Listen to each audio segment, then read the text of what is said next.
In the few short weeks before I went off to war, I was to be changed from a working farm horse into a cavalry mount.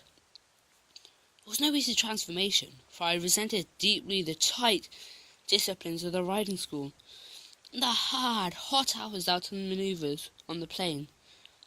Back at home with Albert, I had revelled in the long rides along the lanes and over the fields, and loved the aching days of ploughing and harrowing alongside Zoe. But that was because there had been a bond between us, of trust and devotion. Now there were endless, tedious hours circling the school. Gone was the gentle snaffle bit that I was used to, and in its place was an uncomfortable, cumbersome Weymouth that snapped the corners of my mouth and infuriated me beyond belief. But it was my rider that I disliked more than anything in my new life. Corporal Samuel Perkins was a hard, gritty little man, an ex-jockey whose only pleasure in life seemed to be the power he could exert over a horse. He was universally feared by all troopers and horses alike. Even the officers, I felt, went in trepidation of him, for he knew, it seemed, all there was to know about horses and had the experience of a lifetime behind him. And he rode hard and heavy-handed with him. With him, the whip and the spurs were not just for show. He would never beat me or lose his temper with me, indeed. Indeed, sometimes, when he was grooming me, I think maybe he quite liked me. I certainly felt for him a degree of respect. But this was based on fear and not love. In my anger and unhappiness, I tried several times to throw him off, but never succeeded. His knees had a grip of iron, and he seemed instinctively to know what I was about to do. My only consolation in those early days of training were the visits of Captain Nichols every evening to the stables. He alone seemed to have the time to come and talk to me as Albert had done before. Sitting on an upturned bucket in the corner of my stable, a sketchbook on his knees, he would draw me as he talked. "I've done a few sketches of you now," he said one evening, "and when I finish this one, I'll be ready to paint a picture of you. It won't be Stubbs. It'll be better than Stubbs. The Stubbs never had a horse as beautiful as you to paint. I can't take it with me to France. No point, is there? So I'm going to send it off to your friend Albert, so that he'll know that I meant what I said when I promise. I'd look after you." He kept looking up and down at me as he worked, and I longed to tell him how much I wished he would take over my training himself, and how hard the corporal was, and how my sides hurt and my feet hurt.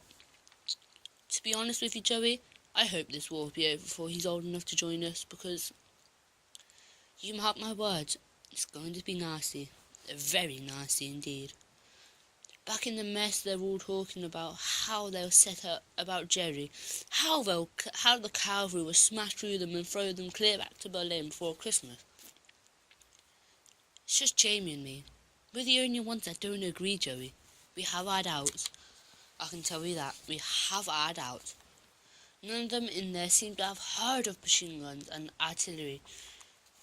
I tell you, Joey, one machine gun operated right could wipe out an entire squadron of the best cavalry in the world, German or British.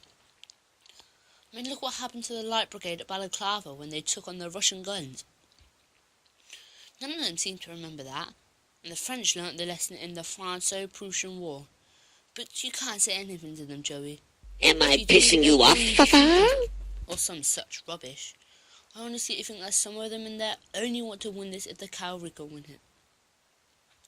He stood up, tucked his sketchbook under his arm, and came over towards me and tickled me behind the ears. "You like that, old son, don't you? Right below all that fire and brimstone, you're a soppy old days at heart. Come to think of it, we have a lot in common, you and I. First, we don't much like it here, and would rather be somewhere else. Second, we neither of us ever been to war. Never even heard a shot fired in anger, have we?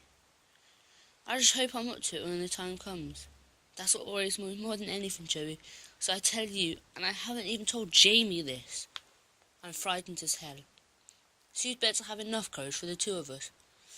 A door banged across the yard and I heard the familiar sound of boots crisp on the cobbles.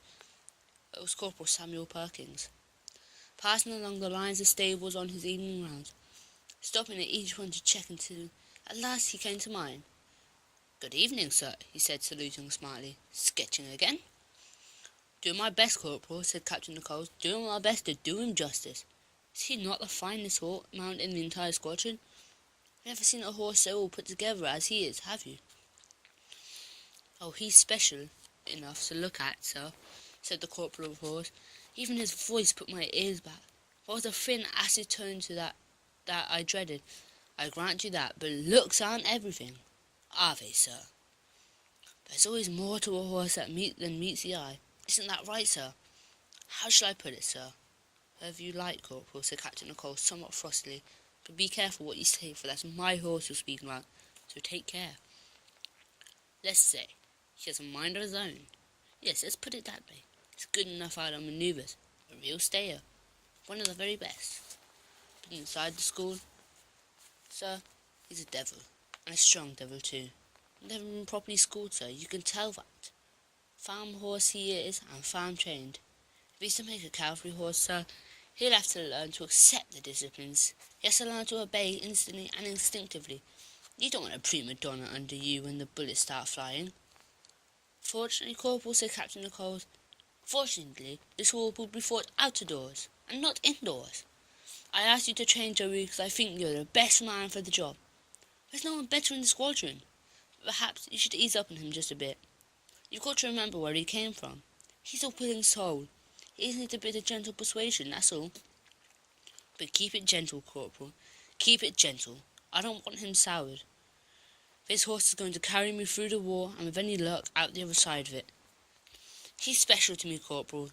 You know that. So make sure you look after him as if he were your own, won't you? We leave for France in under a week now. If I had the time, I'd be schooling him on myself, but I'm far too busy trying to turn troopers into mounted infantry. A horse may carry you through, Corporal, but he can't do your fighting for you. And there's some of them, they still think they'll only be needing their sabres when they get out there. Some of them really believe that flashing their sabres around will frighten Jerry all the way home. I tell you, they have got to learn to shoot straight. We all have to learn to shoot straight if we want to win this war." "Yes, sir," said the corporal with new respect in his voice.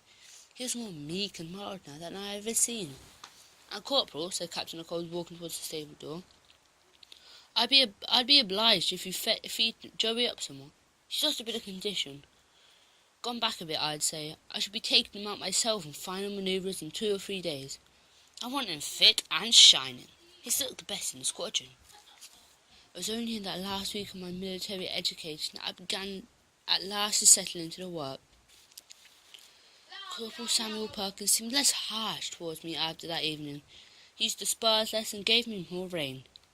We did less work now in the school and more formation work on the open plains outside the camp. I took the Weymouth bit more readily and now began to play with it between my teeth, as I had always done with the snaffle.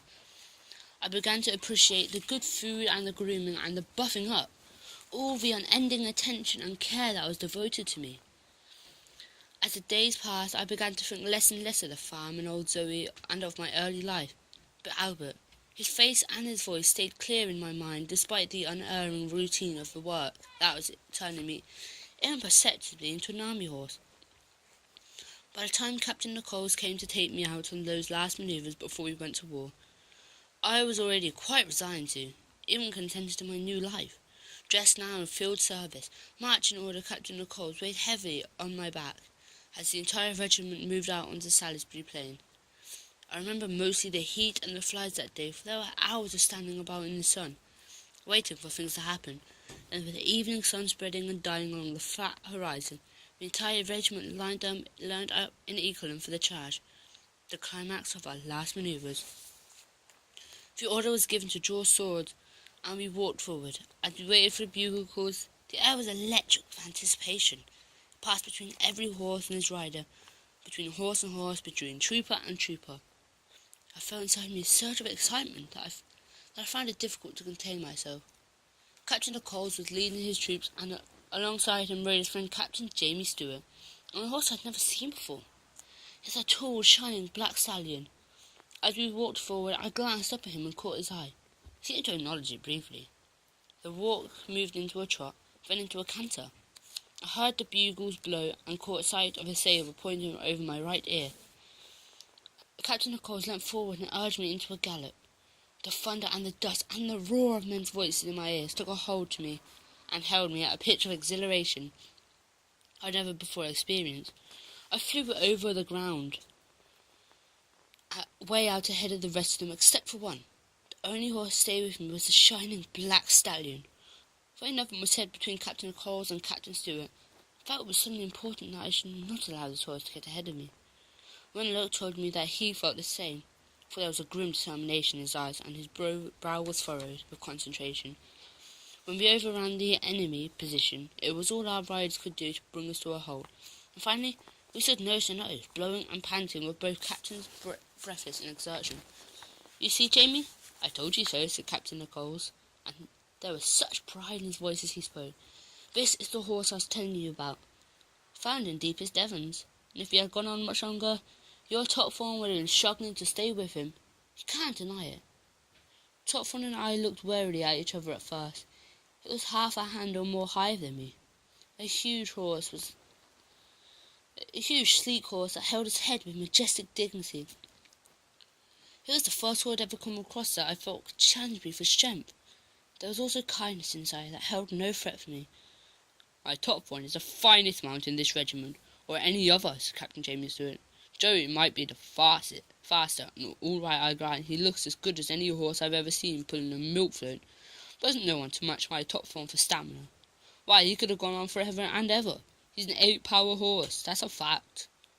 On the way back to the barracks that evening, the two officers debated the virtues of their respective horses, whilst Topthorn and I plodded along shoulder to shoulder, heads hanging, our strength sapped by the sun and the long gallop. We were stabled side by side that night, and again on the boat next day we found ourselves together in the bowels of the converted liner that has carried us off to France and away to war.